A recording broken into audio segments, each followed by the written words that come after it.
Welcome to the Bass Reeves Gun Club podcast, where we discuss all things firearms and shooting sports. I'm your host, Antonio Higgs, and I'm excited to bring you the latest news, tips, tricks, and historic discussions about guns in the minority community.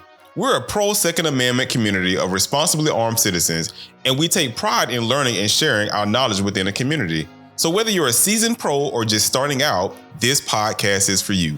So sit back, relax, and let's dive in. In today's episode, we'll be discussing the psychological impact of guns in our community. Do guns create a sense of safety or a cycle of fear? We'll be exploring this topic with experts in the field and hearing from community members who have been impacted by gun violence. Stay tuned for an insightful and thought-provoking conversation. They'll stop it. They will absolutely stop Individually? Or are you talking about the whole department? The whole department. They'll stop it. When the police department, when the police chief or the commissioner realizes that every time one of his officers at a traffic stop slams a kid's head into the door for no reason, okay, that he's going to have to come out, the city or the county, or really, if you really want to make it nasty, make it come out of the pension fund. That's what I was just about to say. Yeah, I was going to say, because it has to come out of that. Because, I mean, they do payouts all the time. No, they don't. See, that's the thing. Insurance pays. So insurance companies do it. That's number one. But number two, for every successful suit that you see or payout that you see, statistically, there's about 15,000 that are brought that fail. So you're saying every single one is brought up?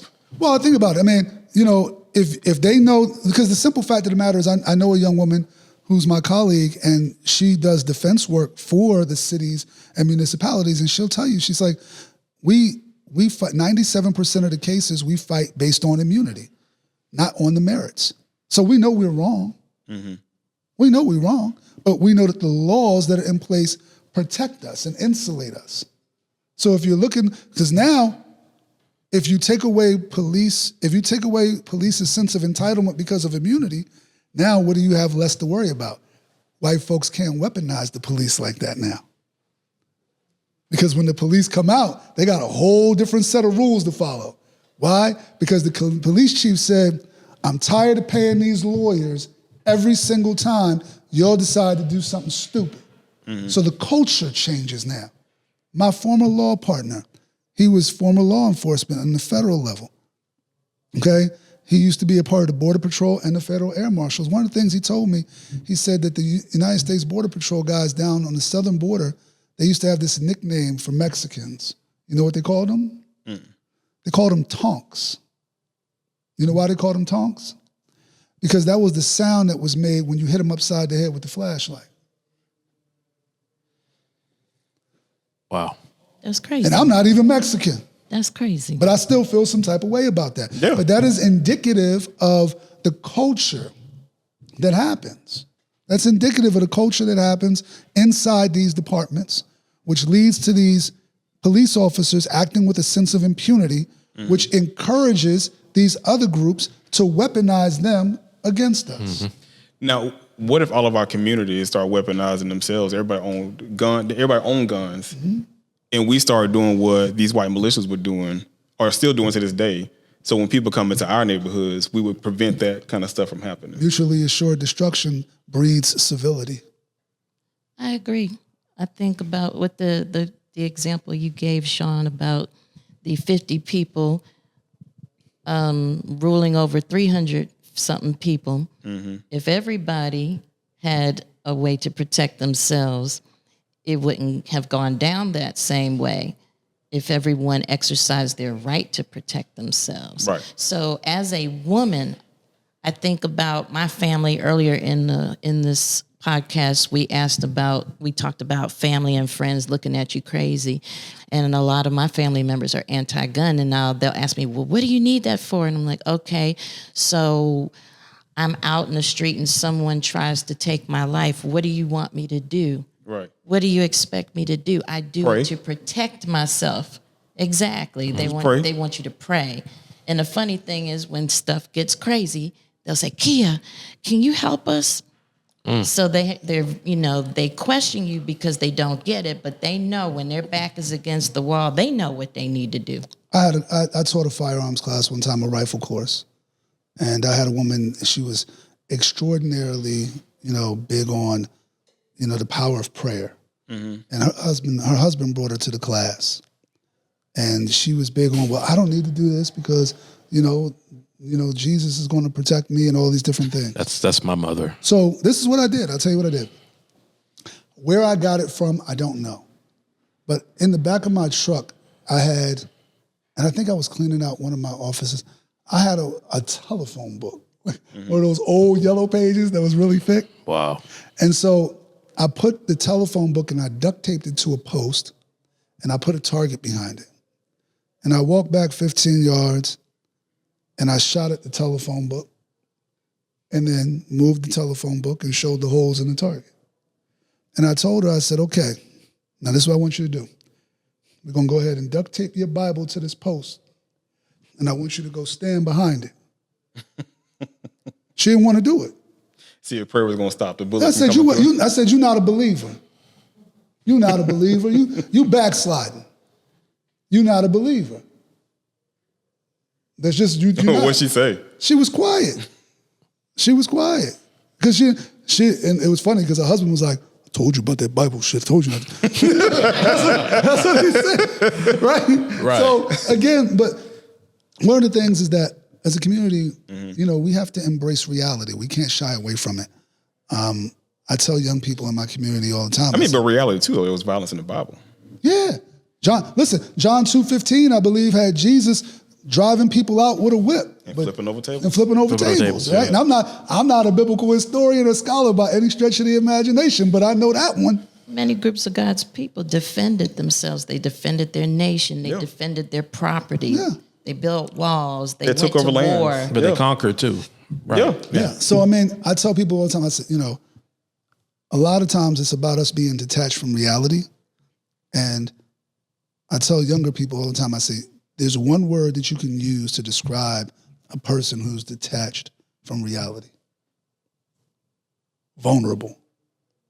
But Or with all dangerous. with all that we've said and everything that's been going on today, and we've seen the George Floyds, we've seen all the people that have suffered from just random violence, why do we still have that fear about us, in your opinion? It's in my opinion, it's because of that docility. And again, this is not a new problem. This has been happening since Reconstruction. No, I'm sorry. This is actually a kind of a modern problem. I want to take it back in my opinion, maybe to the 60s when I call it the liberalization of Black America, where I don't like to really put it to politics, but I have to in this case. A lot of us, again, we're not a monolith, but a majority of us vote that way. And the people that vote that way are usually anti-firearm. And what they'll tell you is, look at what firearms have done to your community. Look at the deaths. Look at all of this stuff, and you shouldn't have a firearm. In my opinion, it's controlled opposition, because the opposite is, hey, you should have a gun. So they're telling us you shouldn't have a firearm. You shouldn't try to defend yourself. And we're sitting here because of our docility, because of our conditioning in this country. Yeah, you know what? You're right. I am looking around, and Pookie and Ray Ray, they shot at each other, and 2-year-old baby got killed, and all this other this stuff that unfortunately happens. But we keep believing that we aren't in power to defend ourselves, While the other side is encouraged to fight a well-armed militia. and the other side is told to say, that's what I'm saying. It's two sides of the same damn coin. I think you just said something, and it made me think of this.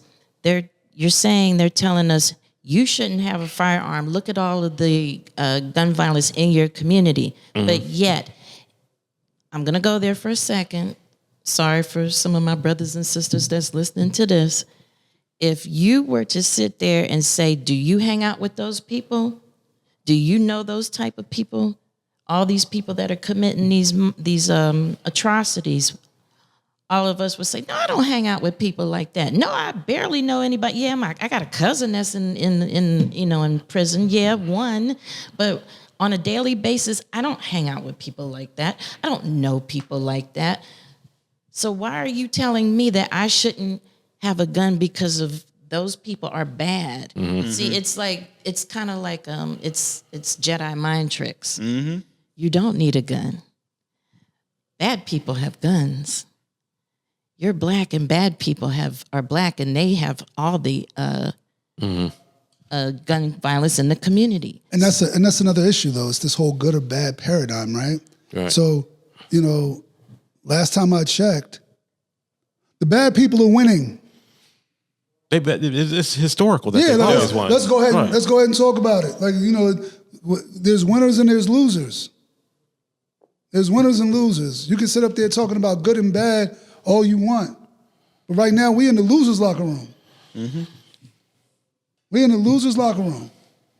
So, ultimately, while we want to have conference, look, again, you have to, there is intellectual dishonesty that is put forth towards our community that gives us a certain conditioning. That's always been the case.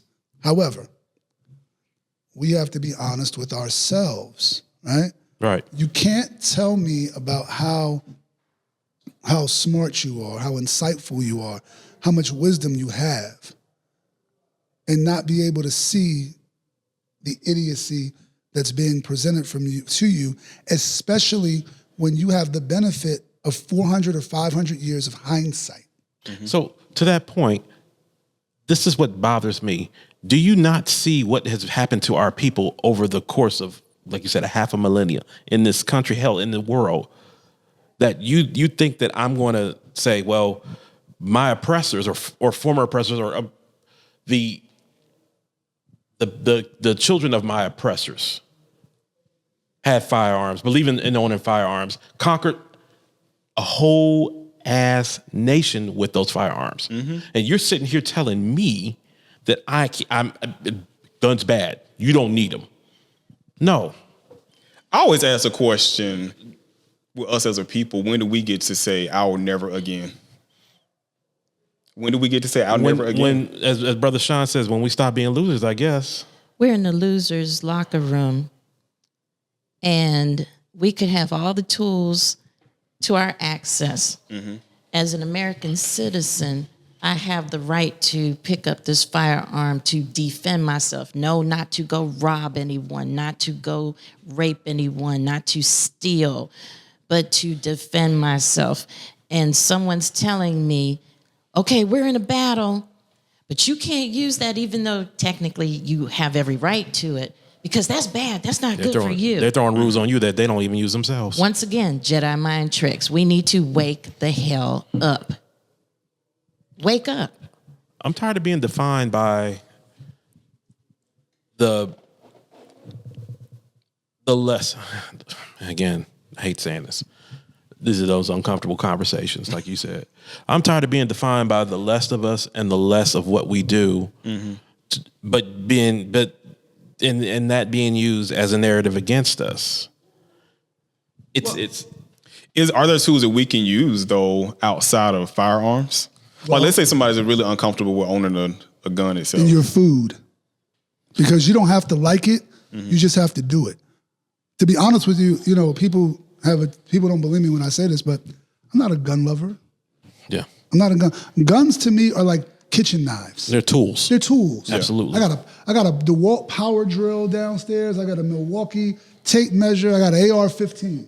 They're tools for different purposes. I don't name them. Yeah, I don't fetishize them. I just use them. Yeah, I just use them. So, you just like kitchen knives and your microwave, you might not like cooking, but unless somebody's going to do it for you, you're going to starve. And as we've seen, nobody is going to protect us. Nobody is going to protect us. And because even those that ostensibly are protecting us, it's been shown time and time again that they have ulterior motives and they're playing the long game. So, at some point, you're uncomfortable using firearms. Okay, cool. I can respect that. But you better go ahead and pick this thing up when it's necessary. Or accept the fact that you're food. You know, Got some. now Yeah. let me ask my two fellow panelists. I'm at the point where I've just stopped trying to convince people. I've just said, well, that's cool.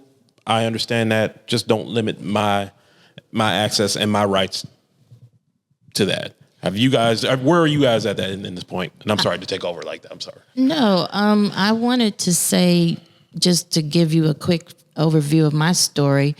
Me and my husband were minding our business. Our neighbor knocks on our door and said, "You might want to be careful. I just got robbed by gunpoint." His wife was pregnant, and his wife wanted something to drink or something, whatever. He went out to go get her whatever he needed. It was late on a Sunday evening, about 9, 10 o'clock, and some man came out the bushes and took his keys, took his car, took his wallet.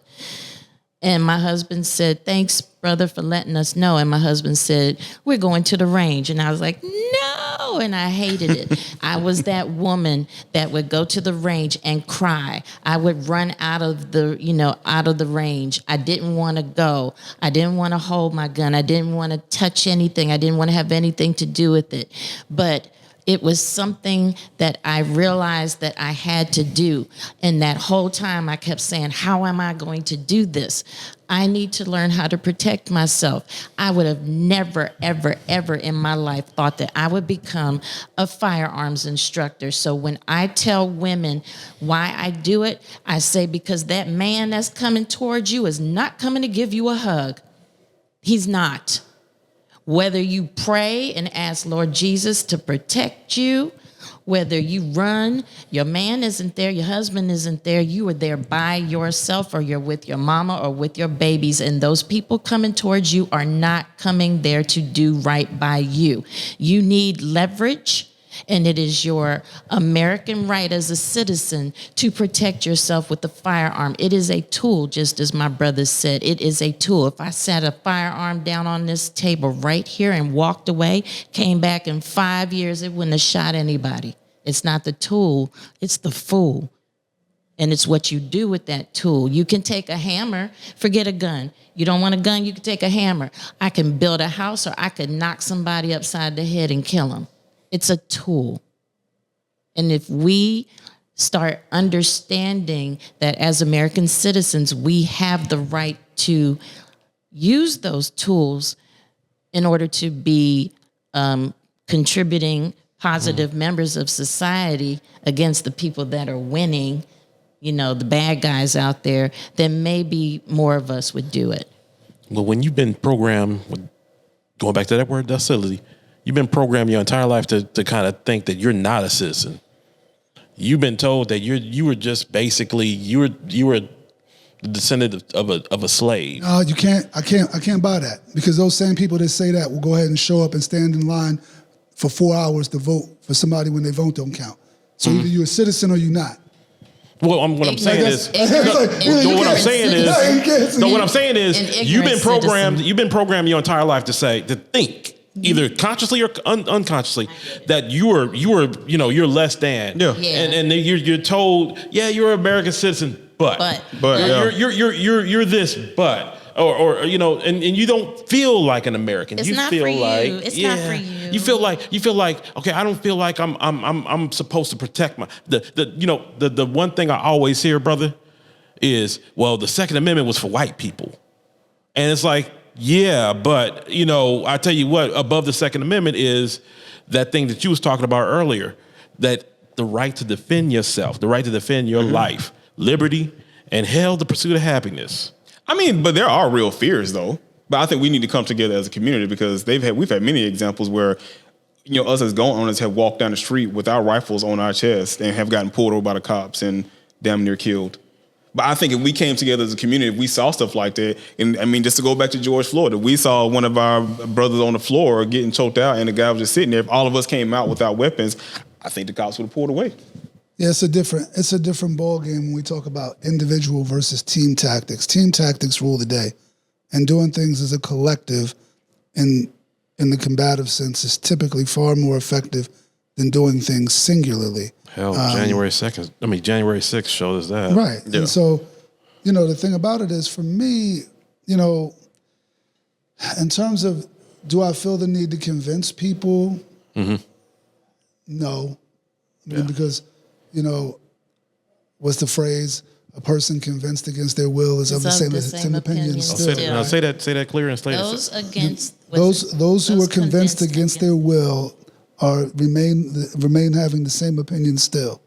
God, right? I've never heard that. That's great. So it's like, so that's the thing. So I don't feel the need to, convince people, but there's certain things that people can't say to me.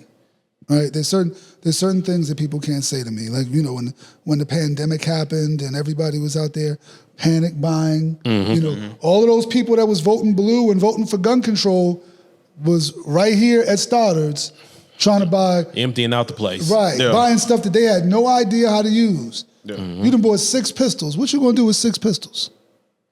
You one person, right? You only using one at a time unless you Yosemite Sam. Or you in a John Woo movie.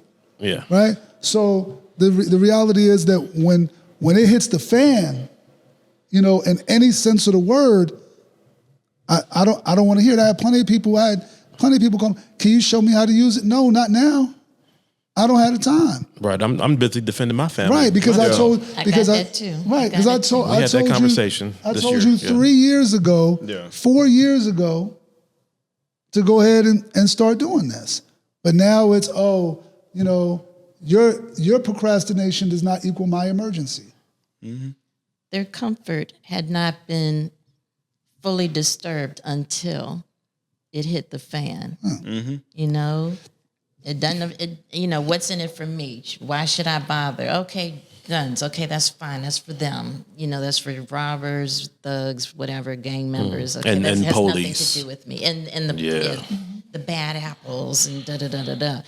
Then when it knocked on their doorstep, all that talk about nonviolence went out the door. I got calls. Kia, when's your next class? Kia, can I borrow one of your guns? What? No. I don't know who y'all know. I know. never got those phone calls. You borrow sugar. Yeah. My AR. Yeah, no. Not knowing how to use it. Yeah. And that's just a simple reality. When people, and it goes back to what I said earlier about discomfort. As long as people are comfortable, a lot of times they don't do the things that they need to do to prepare themselves for uncomfortable situations, and that's just the way it is. But yeah, I think the biggest fear came out of the mass shooting they had up in upstate New York. In the supermarket? Yeah, the supermarket. In Buffalo, I think it was. But before that, we had Charleston. Yeah, and that was before the pandemic, and that didn't change anything as far as what our perception of who our enemy is. Right. It didn't, but it did change a lot of churches because I do work with a lot of pastors, and they're getting their security, teams going. We'll, do church trainings. At least for the security teams, they have a desire to at least start becoming, having situational awareness, putting together some sort of plan. That did happen, but the actual congregation, nah. I guess they don't believe Jesus is saving them either, huh? But, yeah, man. So I guess they can give me my 10% back. Look. I'm just saying that if Jesus saves, why are we doing that? But that's the conversation. I know it's going to be a whole bunch of Bible beaters. It's like, oh my God, I can't believe he said that. But you got to look at it. But they say it. You gotta look at it. Reality, people. It's reality. If you are detached from reality, you are probably going to be a victim or dangerous. That's just what it is. And so for us. You asked about, how is it done outside of firearms? I'm a strong believer in the idea that foundational respect amongst animals is predicated upon a mutual recognition that parties can defend themselves. Foundationally, when you and I as men have a conversation, there are certain lines that we are likely not to cross because we understand that if we do, there will be physical consequences that we do not necessarily want to deal with. Right. But you can. Right. But the history... You are more than capable of doing it. Right. So that keeps you as a responsible two men having a conversation, not to take it there because you know you're both capable of breaking some bones. But for us as a community, historically, the things that have been done to us have always been done to us for free. So we've always allowed it to be free. So there's no reason for... I'll tell you a personal story. My wife's family is from the deep country. They own probably a couple 100 acres of land. They live 4 miles from the plantation that owned their family in South Carolina. I was at their house a couple weeks ago, and I told her aunt, I said, I can't respect y'all. Because y'all just going to the Starbucks with this guy? Like, your kids are going to school with his kids and everything is okay? They playing hopscotch? And he's so bold, he still has a lot of the things, the torture devices and things that were used all in his house and keeps it as a museum, charge people money to go in there. You can look it up right now on the internet. So the same slave collar that he put, that his grandfather or great-grandfather put on your great-grandfather is sitting in his living room. And you okay with shopping at the same store as this guy? What would you have them do? What would I have him do? Burn the motherfucker down. I'm sorry, are we allowed to cuss? Well, I would say. Sorry. I just came up. Sorry. I didn't mean listen, I'm sorry, Sean. Go ahead. I didn't mean to interrupt you, man. Go ahead, brother. I will say this. Because this is a public forum, I won't go into detail to that extent. But we don't wish no harm. But what I will say is that Edit. it can't be free.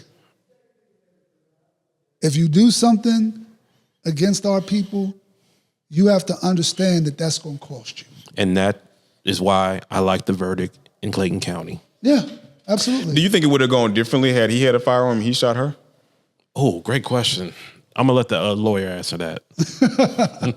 Okay, so venue is very important. And when I say venue in the law, we basically mean where is the case being tried? What county is it being tried in? That's what we mean by that. So, and the reason why that's important is because that dictates the jury pool, what we call the veneer, right? And that's where you select your pool from during voir dire, which is jury selection. So in Clayton County, if he would have shot at her, I think he's going to jail. Even despite, the population and the jury composition, because Black people in this country have a tendency to automatically cede to white authority, right? Subconsciously, too. Right. I mean, we have this conditioning that the white man's ice is always colder, and we make decisions predicated on that. So this just happened to be a situation where, you had to have all of the stars align to make sure you got a decent shot at justice. But if any of those things would have been out of place, if they could have found any reason really to blame it on him or put him in the wrong, I think he would have got away with it. Because you thought he was defending himself?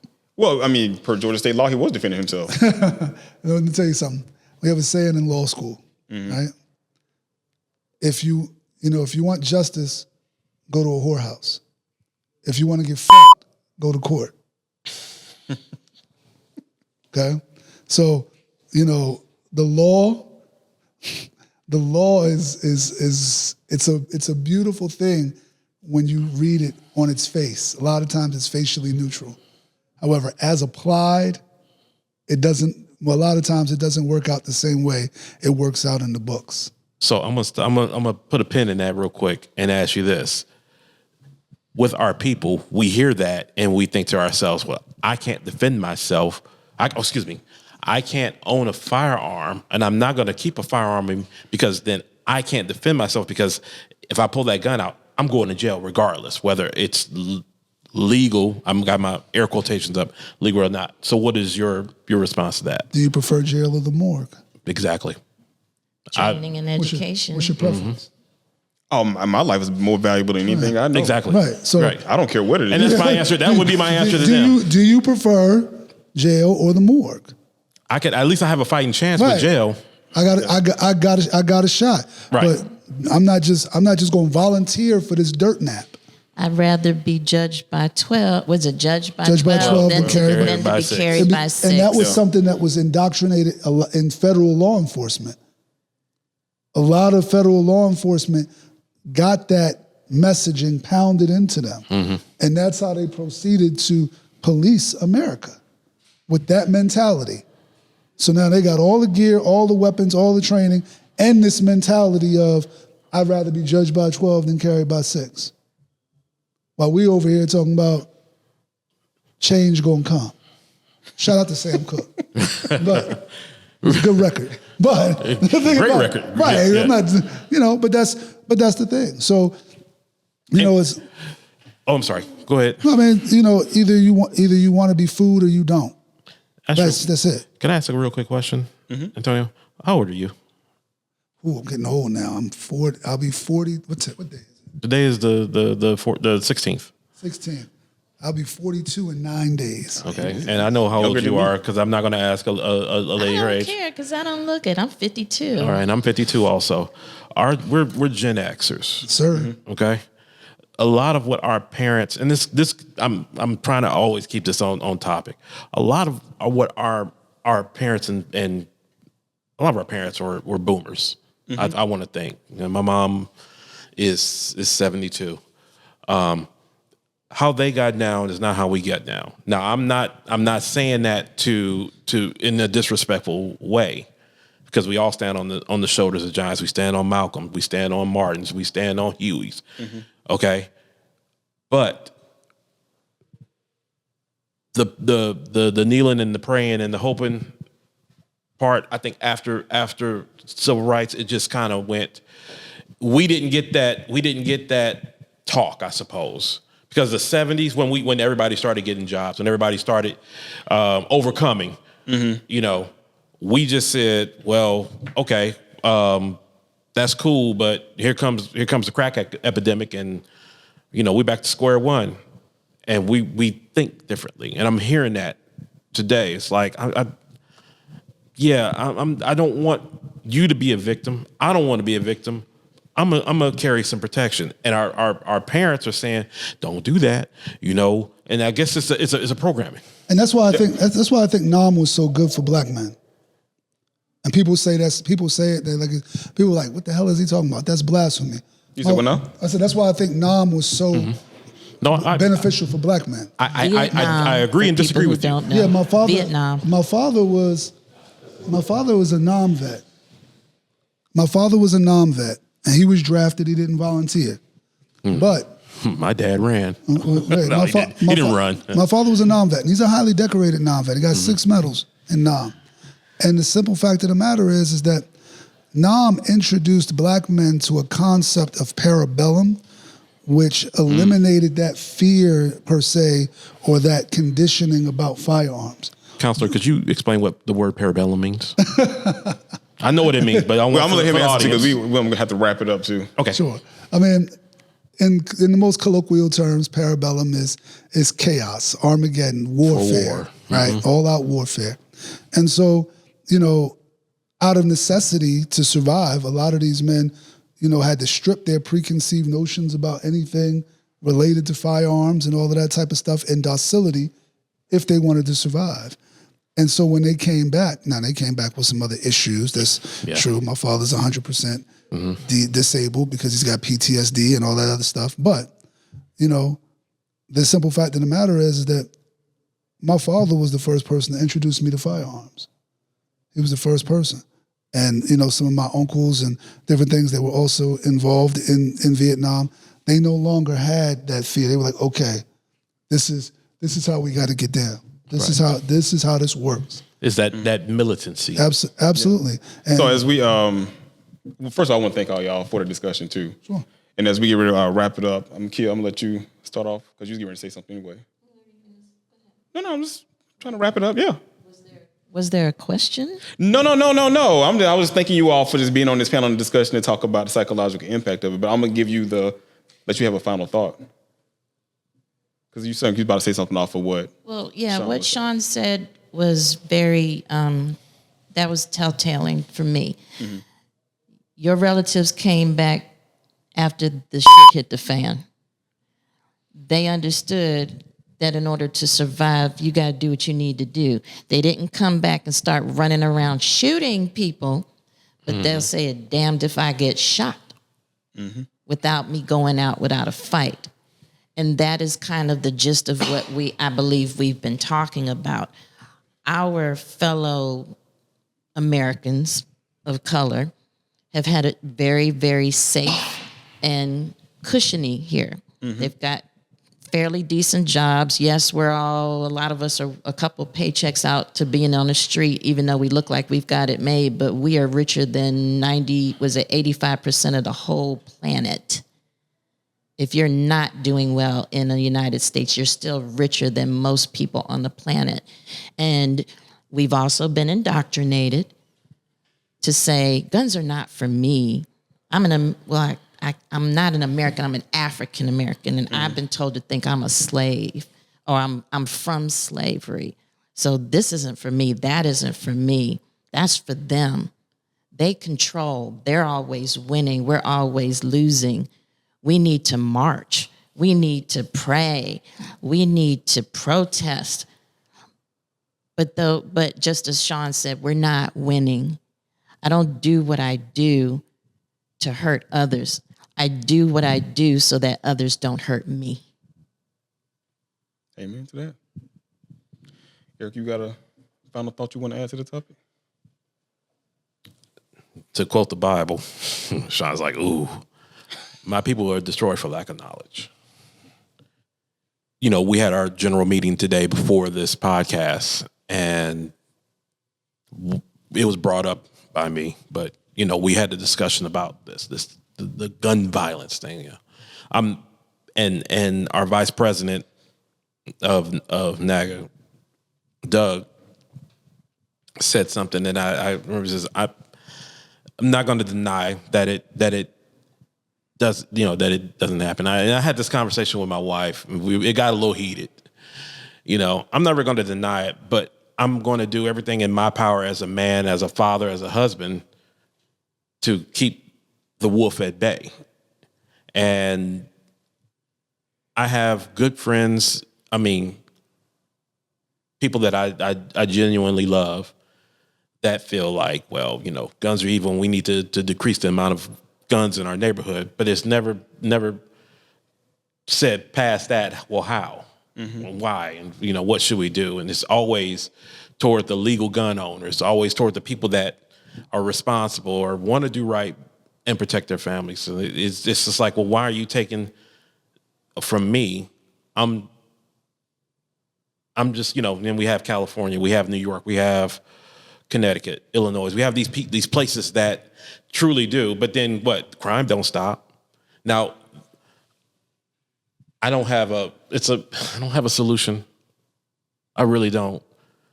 But I'm at the point now where I'm past trying to find a solution, and I'm pro me, pro my family, pro anybody that wants to be like me, think like me, not just look like me. And you want to go in the direction that we all can go to be safe, live these fruitful, long lives, then I'm with that.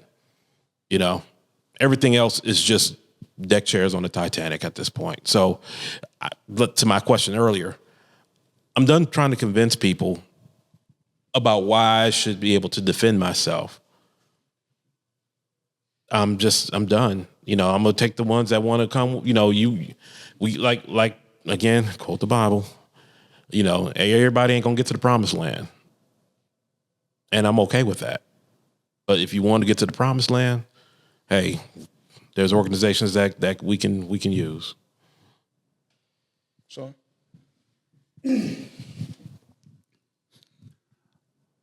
lions on the Serengeti are born as lions.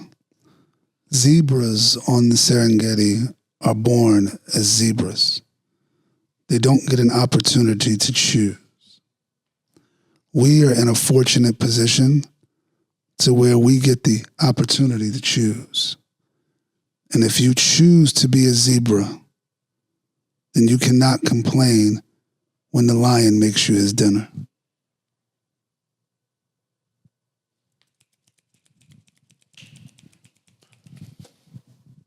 I'm gonna say the one thing I learned from being a Gen Xer, as you was saying, Eric, I learned from my parents, even though they've been docile when it comes to guns within our community, I learned a lot from them because my parents, some of my family members still live on the land that they worked on as slaves. And one thing I learned from being on that land and growing up on it every now and then playing with my cousins is I will never be a victim. So anything I got to do to protect my family and to make sure my family is safe, they will never put me behind any chains, and I will go out fighting all day, every day.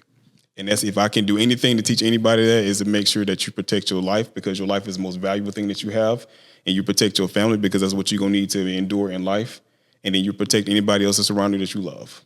So thank y'all again for being on this panel. It was a great conversation. I'm glad we talked about psychological impacts, whether it was taking place within interference within the Black community. Thank y'all for tuning in to this podcast. Please leave your comments down below. And make sure y'all subscribe to the channel for future episodes coming out. So y'all be blessed, be peace, and we'll see y'all in the next episode. Yes. Thank you for tuning in to this week's episode of the Bass Reeves Gun Club podcast.